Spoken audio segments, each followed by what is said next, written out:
Hello everyone. So the next video that I am going to share with you is a little video that is about structuring a head. Like if you want to paint or draw a stage ahead from a reference.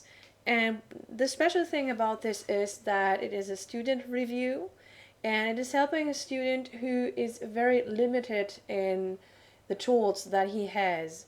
By the moment he submitted his painting, it was his first digital painting ever, and he had no computer and no Wacom tablet or anything at his disposal. He was using an app for painting and a Samsung tablet, and those are very, very limited. So I did my best to give him tips on what he could do. Like he could display the reference on another screen, so he could look at it like as if he was looking at the real model when he would be live drawing or something like that. And I then also limited myself. I was thinking of what do I know about these apps? What functions do they have? Usually they have something like, the very basic airbrushes only, like the hard edge airbrush and the soft edge airbrush, and the eraser, and like 3 layers, and that's it. So I was limiting myself to only these tools, and helped him with his work. And I find this video very vital in showing basic techniques, which is why I wanted to share it with you. So you will receive this video, and in this entire thing you will then see how I structure the overall face. I needed to make a drawing on top of everything first, and like restructure the entire face, and then I would start like to paint underneath the initial line art drawing and work in the shadows and stuff like that. As you can see, all the layers are visible. I'm explaining in detail what I'm doing.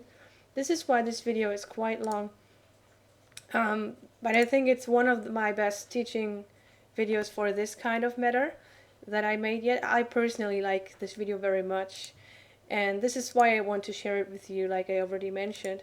So this is going to be part of this package, and then we also will have like, this is the Photoshop file, and here we have everything that you saw in the video, and everyone who is part of either my Patreon or my Absolute Beginners Workshop on CG Society will have access to this PSD and can take a look at it for their personal studies.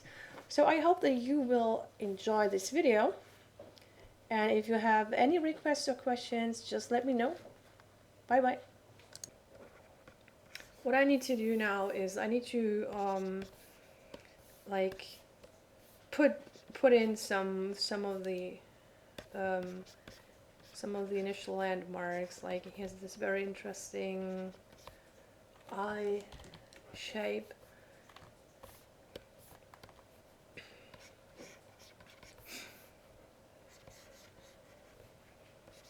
I have to do this really quick, like, because this is a demonstration I cannot spend forever. So I'll just show you quick how I would do it. I would get the shape of the eyes first. He also has like some kind of huge shadow underneath the eyes, which we also need to consider.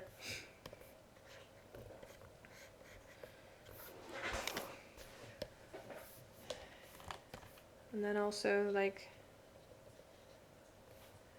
I don't know, can you work? I think the software you mentioned, I think I tried it out on my Note. I think you can have layers there. At least one thing that you can have.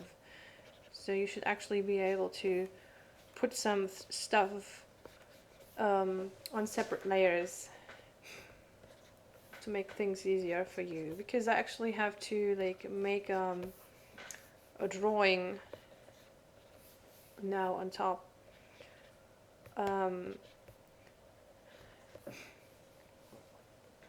a drawing in which I kind of put down all the initial landmarks. And like I mentioned, you used a very good reference because the reference has very good light and is very clearly structured, so that's a plus.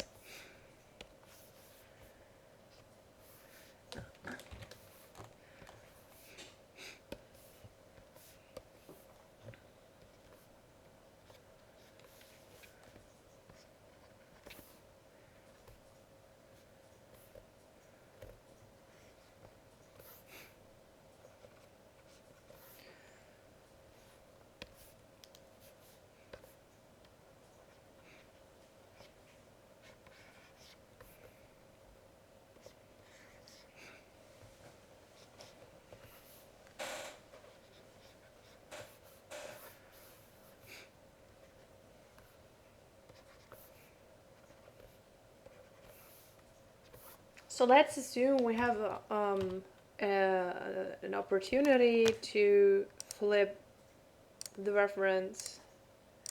You would flip it and then we put it back on the other screen, and we also flip this one because we need to do this at a certain step. Because also, like, some things are just off because I throw them in really, really quickly, and I need to correct them then.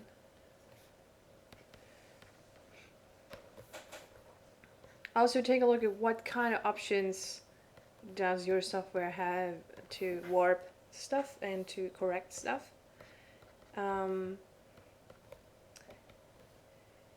Because I know that the ones that come for PC basically have all these options somehow. I mean, even Xi has options to warp stuff and so on. But I don't know how it is for a tablet. On tablet, people like to strip down a lot of functions because they want the software to be easy to handle.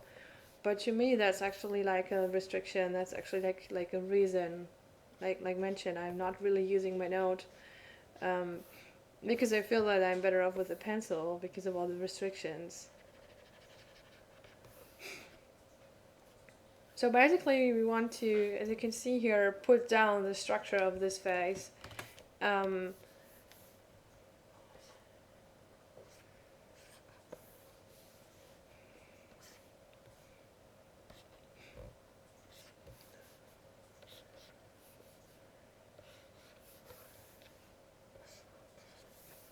You know, like this.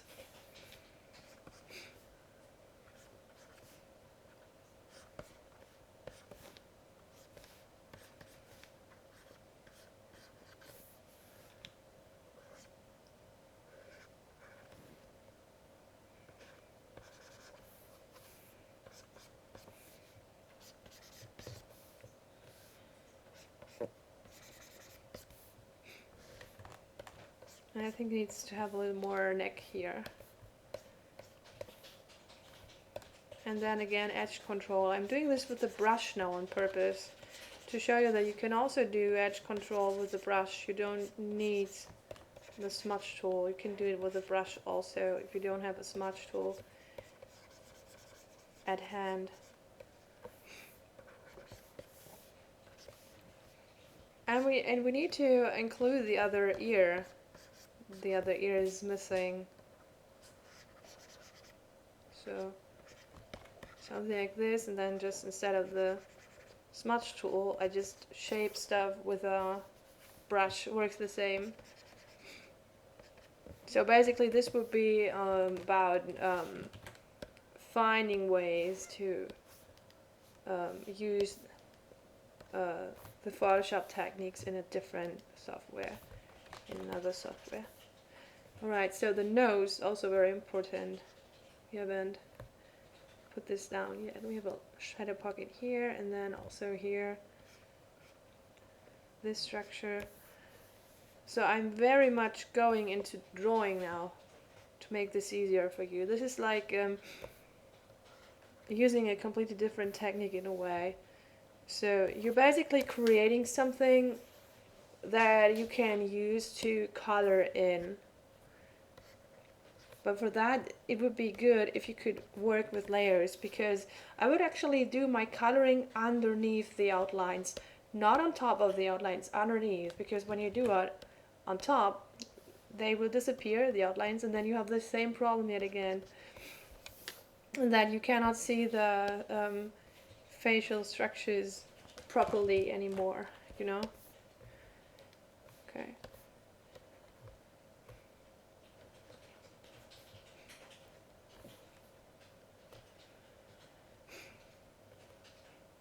I usually never spend that much time on drawing because I'm a lazy person.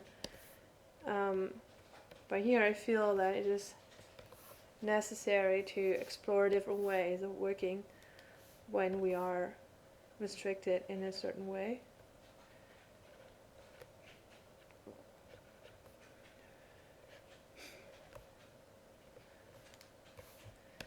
You can already put some little bit of a shadow in here.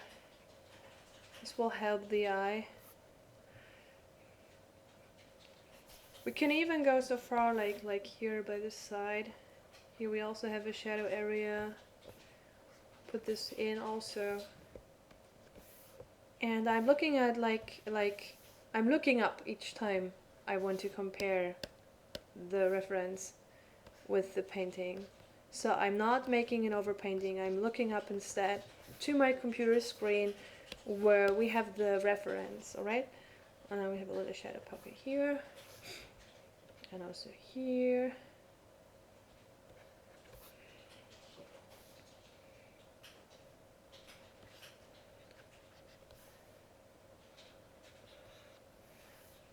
I must think about how much do I want to draw in now, how much do I want to paint later.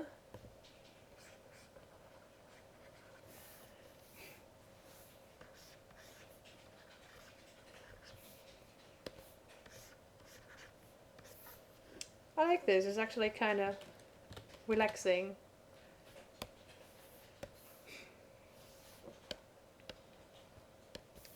Okay, so now we have this, we got some edges put in, and we got outlines for everything. We got the missing ear, we reshaped the neck. Can do the same on the neck also, like sketching in all the shadow pockets, like so. And now we have let me show you. We have this layer on top, you know, this is the layer that I used to draw on top, alright? To put in the structure that I see in the reference. And now I want to, best would be to call this, I don't know, outlines or something, or drawing. Let's call it drawing. And then we give it a little lock. As far as you know, every digital painting software has this option that you can lock layers that you don't want to paint on accidentally or merge accidentally or anything. So that's what we did now. We locked this. So we can still like toggle it on and off, but we cannot accidentally paint directly on this layer. Or we cannot accidentally delete it and stuff like that, alright? And underneath this layer, we make a new layer. And on this layer we will paint. So we were making an underpainting, not an overpainting. We were painting underneath the drawing, alright? So that's the easiest way to describe it. And now I look up at the reference, and I'm just like,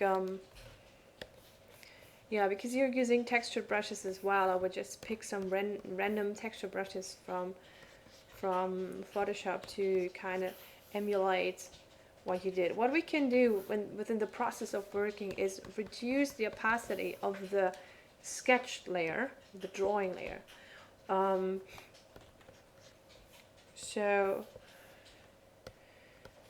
So that the sketch layer won't stay too dominant until the end of the painting.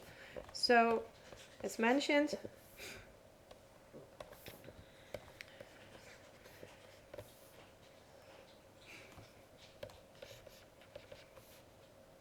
And I'm going to show different brushes because I don't know what kind of brushes you have. So this would be with a slightly textured brush. Then we get like this. We can also use some sort of an airbrush.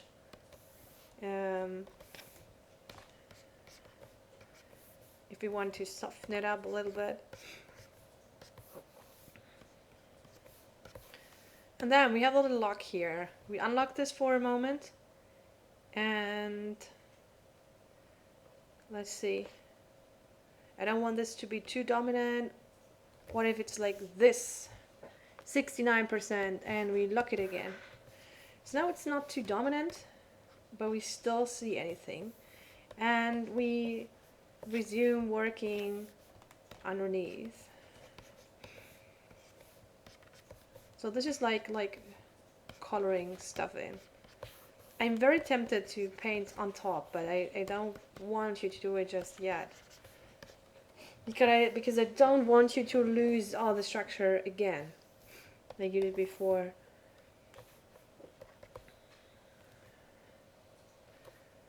So as you can see, we can explore like many different looks here, many different approaches to do a painting in many different techniques. We don't have to be limited to one.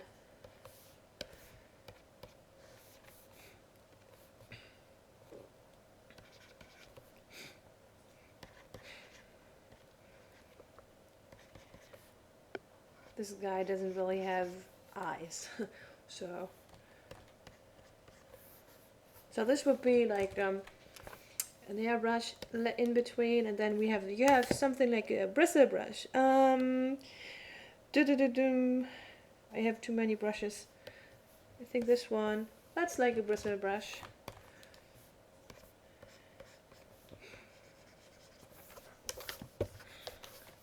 So let's see what we can do here with the bristle brush.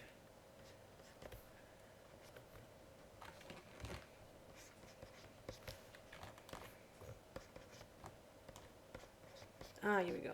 It was too bright. That's why we couldn't see anything here. So now we work with our... This is where the shadow pockets become useful. Because now we can literally work this stuff in.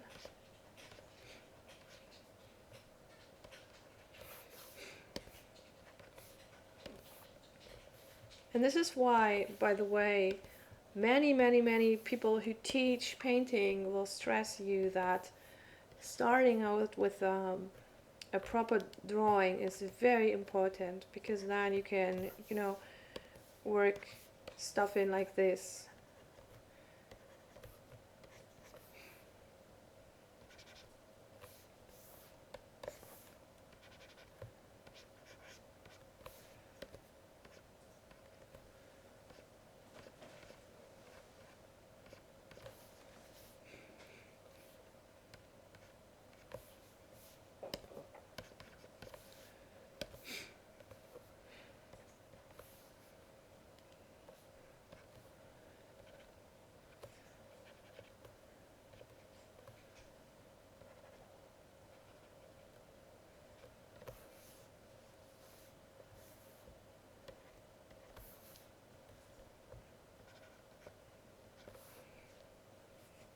And let's flip it once again, and then I will probably fall from my chair. It's not so bad. It's okay.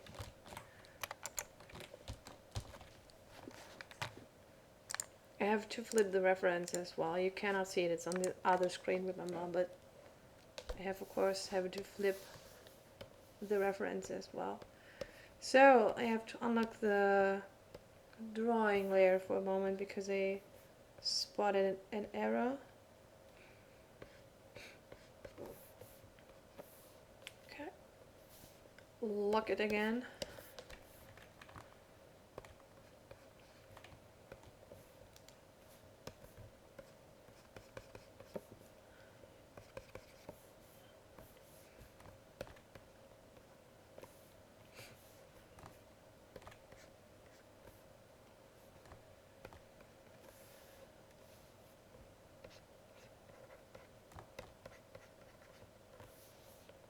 And I think, yeah, we have a white dot here. I need to remove the white dot underneath the nose and lock it again. So we do not paint on top for a very long time. We keep the outlines, we keep the drawing.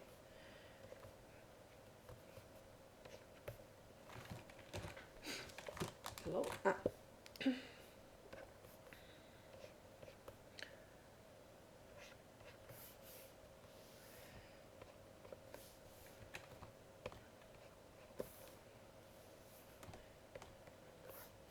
So at best, try to get to a step like this, where you like have a proper drawing and can work underneath the drawing, and try not to trace the drawing. Instead, look at the reference and put down all the landmarks and then color this stuff in, because that will help you learn a lot more.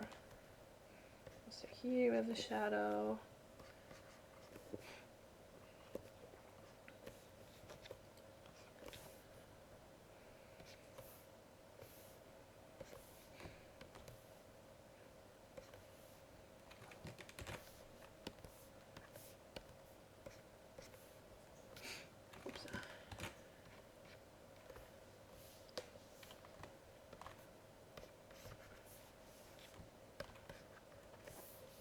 And also up here, all the little white thingies, that's actually irritating. We want to have a proper base for the hair. And then we need to paint some highlights and stuff on top, but it doesn't need to look exactly like the reference. We just make up our own hair as we go. I'll show you in a minute.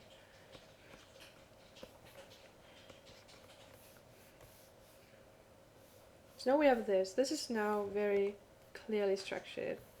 But I'm still trying to stay underneath the drawing for as long as possible.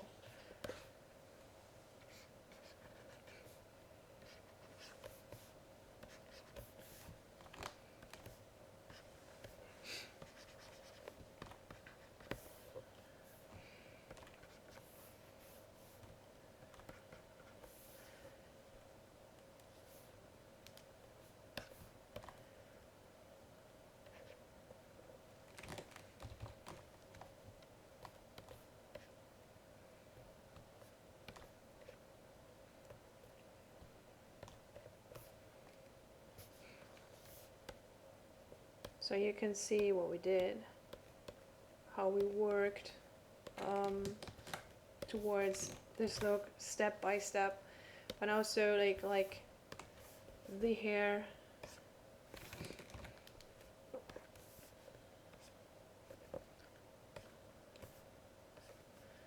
Now we could just put it in like roughly for the moment. I actually did not make a very good outlines for the hair on my sketched layer, so we have to reduce the opacity of these dark outlines for the hair.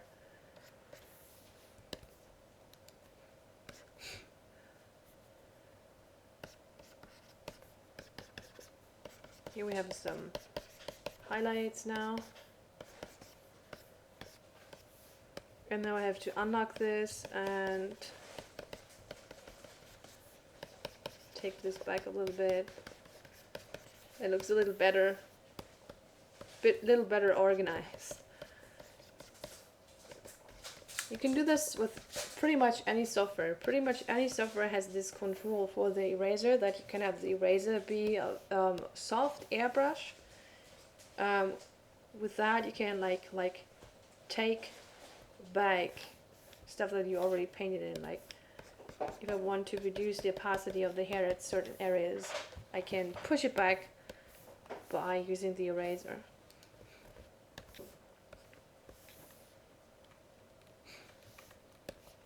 Yeah, no, we have not locked this again, but I need to work with this now, with the drawing layer, so I'm not locking it right now. And also pay attention to where the light comes from. The hair is a very good training example here, because the hair is strongest, like comes from here. The light, I mean, is strongest there, where at the general direction where it comes from. There we have the brightest hair. Now I mentioned to form a proper sentence. Sometimes it's not so easy to talk and paint.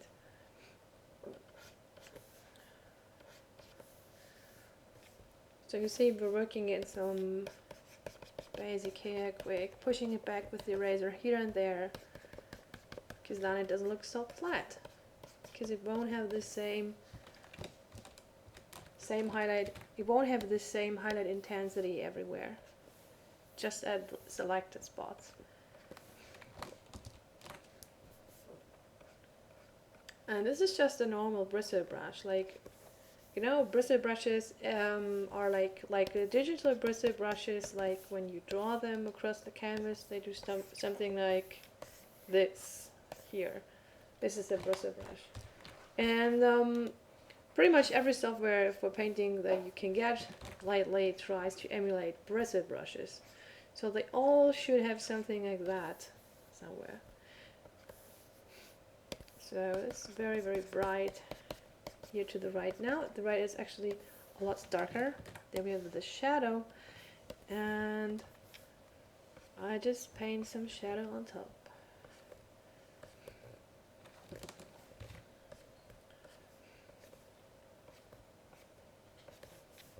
Like this. You have the shadow at the left, so that's what I'm doing. And the hair is then becoming pretty detailed already, so we'll have to give it a rest for now and then get back to the face, because otherwise he will have a perfectly painted hair. He will look like he's wearing a toupee, and everything else is still rough. That would be weird. So alright, here we have the hair. And here we have the drawing. We give this a little lock again. Okay, so we're at this step now. And to make this juicy, we want to add the highlights that we see on the reference. First of all, we're going to flip it again. Here we go. I think this is his good side. He looks better this way around to me. Alright. On top of the drawing layer this time, I want to add some of the highlights that I can see on the reference. If you want to see for yourself, here we have, lots of fancy highlights here on the nose, on the forehead and stuff. And that we want to,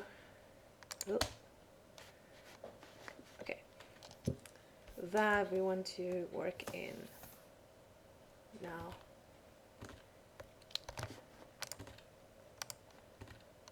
I hope I can't see my video frame anymore. It's here, it's underneath. It went underneath of Photoshop, but it seems like everything else is still working. Okay. So, highlights.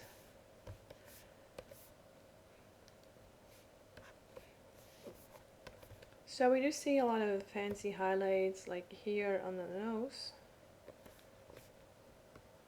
and on the forehead, and then here and around here and around the chin. And this is when I actually want to go and make the overpainting. I want to go on top of the drawing that I made.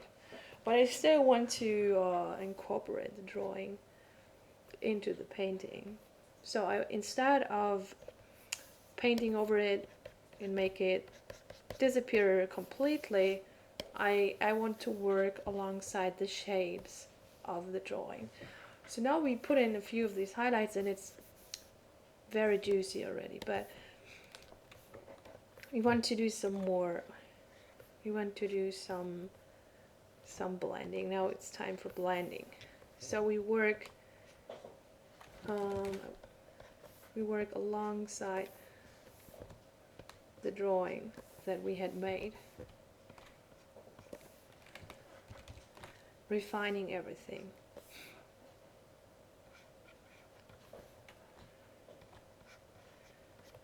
Like so.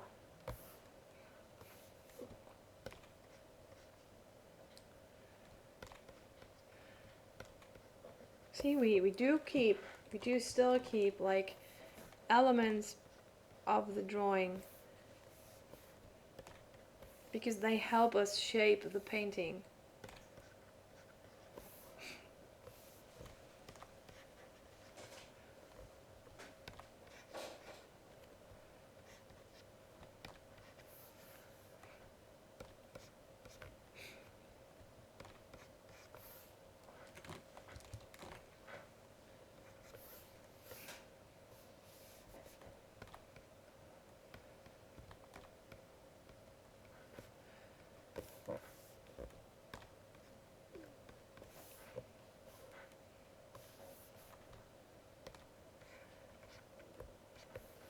This is all with a bristle brush. Still, we could also use an airbrush for blending and stuff, but for now I want to use the bristle brush.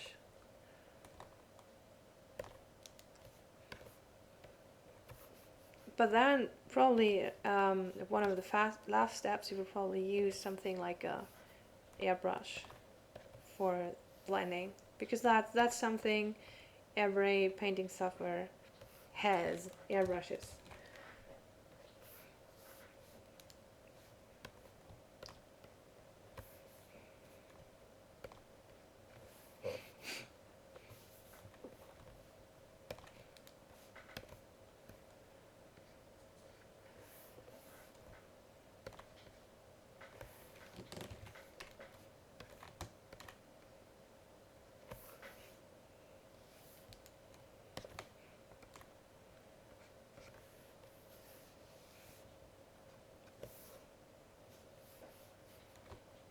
You can also add some very nice like hand painted touches here and there with bristle brushes, so I really like working with them anyways.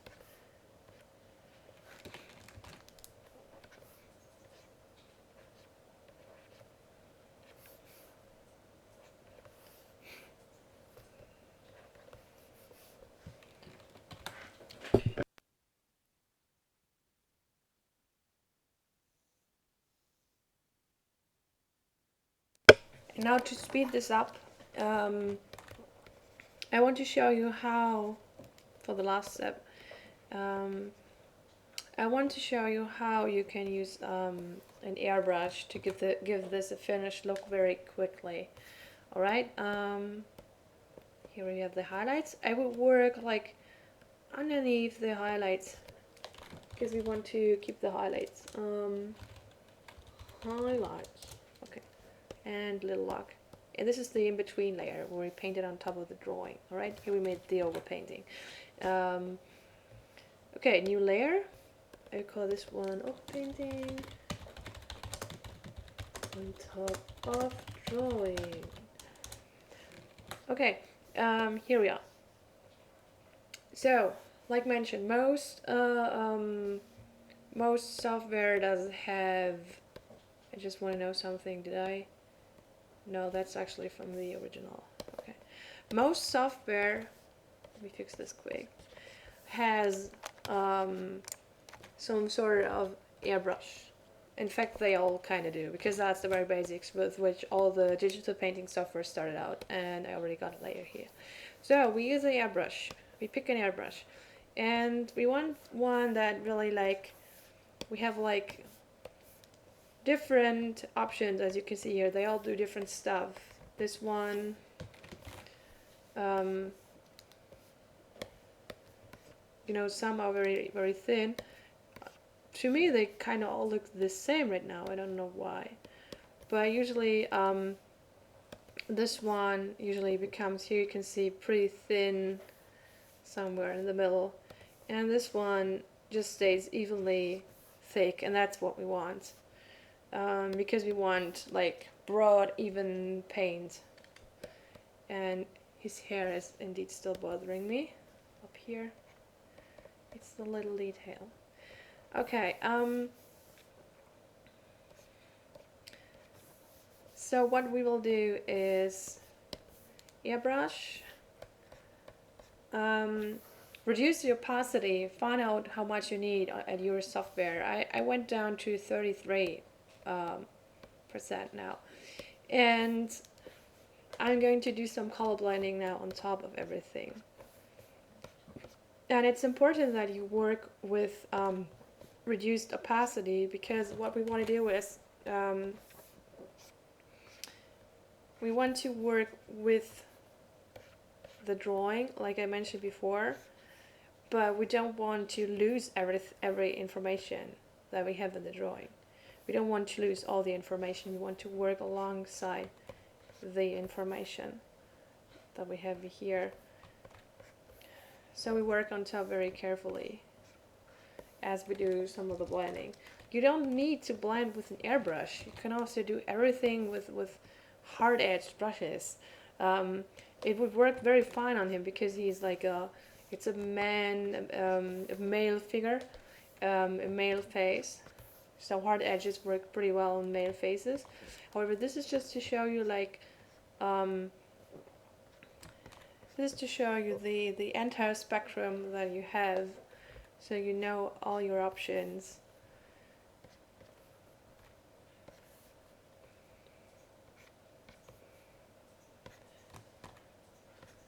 So here we got some very dark shadow colors.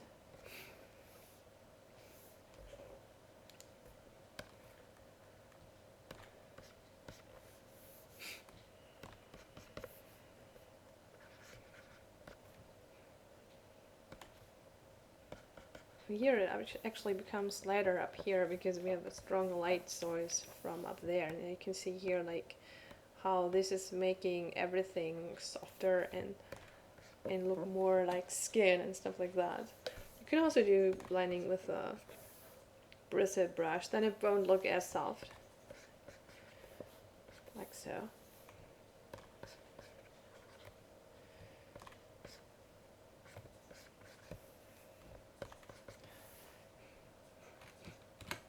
Juicy. Now I want to have a little more highlights here and there. Like I see some I see some on the lower lip, and I see some up here and here.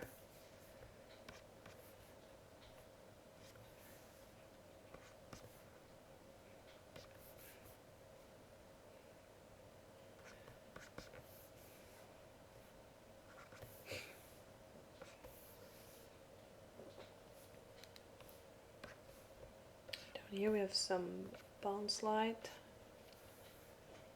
Well, that's a little bit too strong, so I'm pushing it back with the eraser. And I actually almost ignored his neck altogether, but I think that's okay. I mean, we can do a little bit of blending if you want on the neck.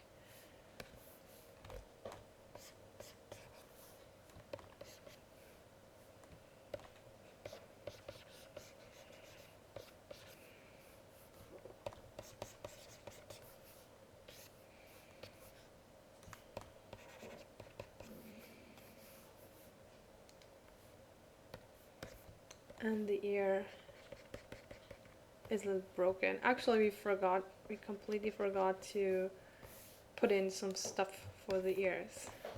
Actually,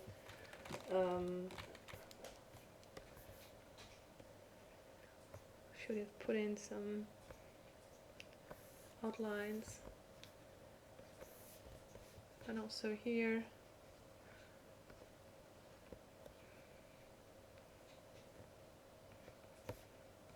outlines, I mean some of the detail of the ear. Should have put that in, and we forgot. Doesn't matter.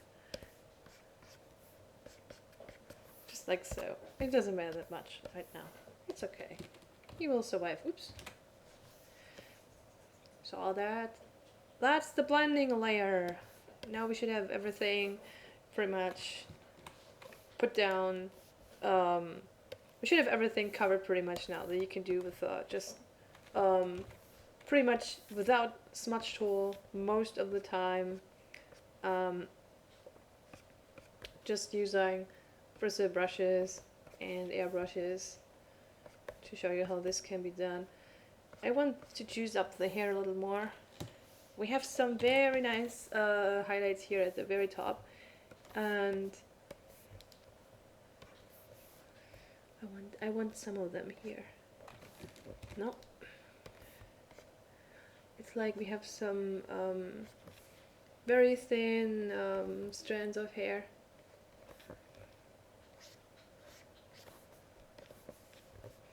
Actually, we have them everywhere, so I could probably paint myself to death. I would just quickly add some of them, and then shave them a little bit with the eraser, so they don't look like something that was just foolishly thrown on top. I also want a little bit of the highlights here and there for the sake of it.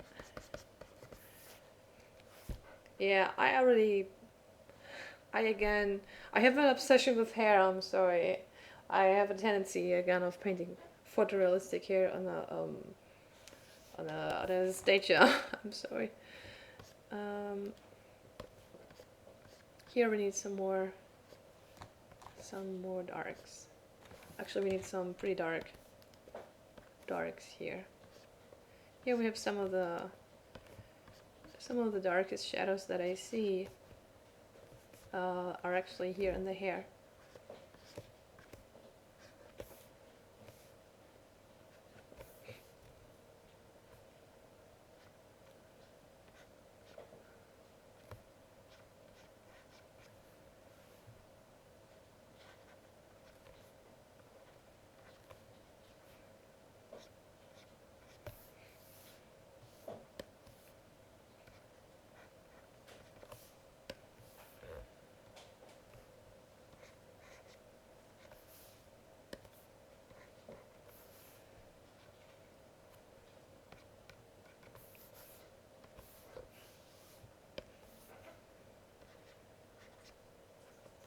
So also some of the very darkest areas are around here, where I'm putting them in right now, at the eyes.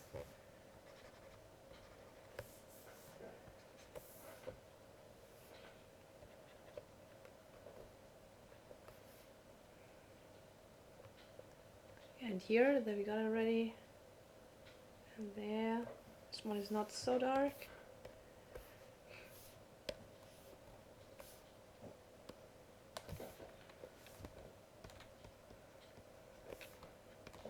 So this is the part where you actually you don't really have to do anything anymore. I just, out of the sake of perfection, I like to put these things in. I would probably paint some more on this if this weren't for the sake of demonstration. I see a lot more highlights that need to be added, for instance by the hair. I see very strong highlights like here at this section that actually would need to be put in to make this really pop. Also here, because here we have the strongest contrast. We have shadows, the most shadows and the most light areas here. You know, this is why I would want to put them in here everywhere, even if this looks a little weird right now. But you will notice that this really, you see how this really makes it pop a lot more.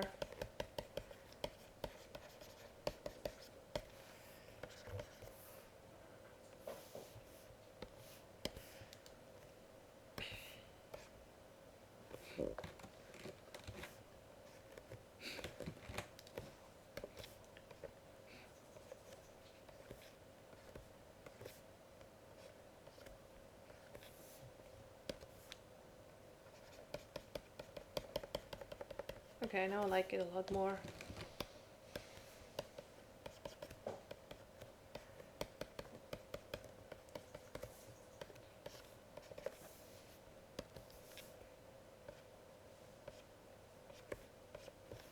Okay, I will go to the next, to the last example now. I hope this was helpful in terms of um, using different tools and different methods to paint when you're basically restricted in a way. Like not having access to the software that everyone else is using. What tools do I have and what can I do with it? And as mentioned, for the last weeks, when it's becoming really complicated, it might be easier for you to just look into a test version of Photoshop. It's free for 4 weeks. This could really help you too, because then you don't have to translate everything into to making it usable